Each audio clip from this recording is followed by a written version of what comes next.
एक समय की बात है। अक्षरा अपने पति समर्थ के साथ नागपुर में रहा करती थी। दोनों की एक लाडली बेटी नायरा थी। अक्षरा एक गृहिणी के तौर पर घर पर रहती थी और अपने परिवार का खूब ख्याल रखती थी, पर समर्थ के हालात कुछ ठीक नहीं थे।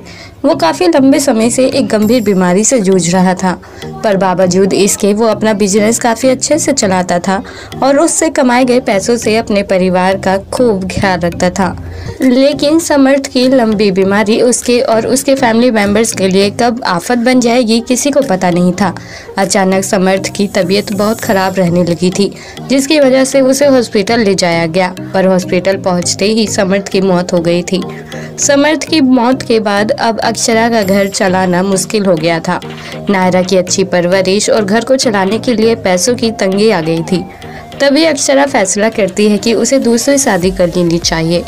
तब वो अपने किसी करीबी दोस्त के जरिए नैतिक से मिलती है और उसके साथ कुछ समय बिताने के बाद उससे शादी कर लेती है। नैतिक यूँ तो अक्षरा के सामने प्यार का खूब दिखावा करता था, उसे अक्सर बाहर ले जाता था और उस पर पैसे भी खूब खर्च करता था। लेकिन नैतिक का अक्षरा की बेटी नायरा को देखने का नजरिया कुछ अलग था। वो ना तो उसे अपनी बेटी समझता था और ना ही उसकी ज़रूरतों का ख्याल रखता था। अक्सर जब नैतिक घर पर अकेला होता था तो वो नायरा को खूब मारता पीटता था और उसे एक वक्त का खाना भी सही से नहीं देता था। इस बात से अक्षरा पूरी तरह से अनजान थी, पर नैतिक नायरा के साथ जैसा सलूक करता था उससे नायरा ये तो समझ गई थी कि नैतिक जैसा सौतेला बाप कभी अपना नहीं हो सकता। हालांकि नायरा अपनी इस सौतेले बाप की घिनौनी करतूतों को अपनी माँ से बताने में काफी डरती थी। पर एक दिन जब नैतिक ने नायरा के साथ बदतमीजी करने की कोशिश की, तब नायरा तुरंत दौड़ी दौड़ी अपनी माँ अक्षरा के पास गई और उसे नैतिक के बारे में सब कुछ बता दिया।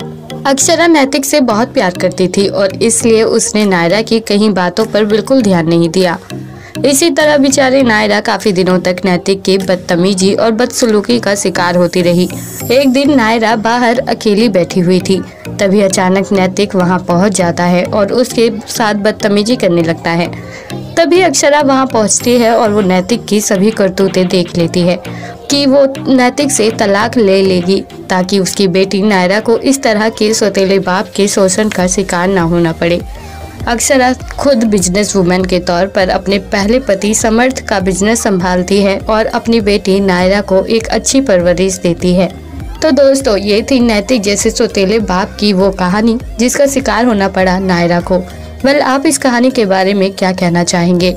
आप हमें कमेंट बॉक्स में कमेंट करके ज़रूर बताएं और साथ ही दिल को छू जाने वाली ऐसी और कहानियों से रूबरू होने के लिए आप हमारे चैनल को सब्सक्राइब करना ना भूलें।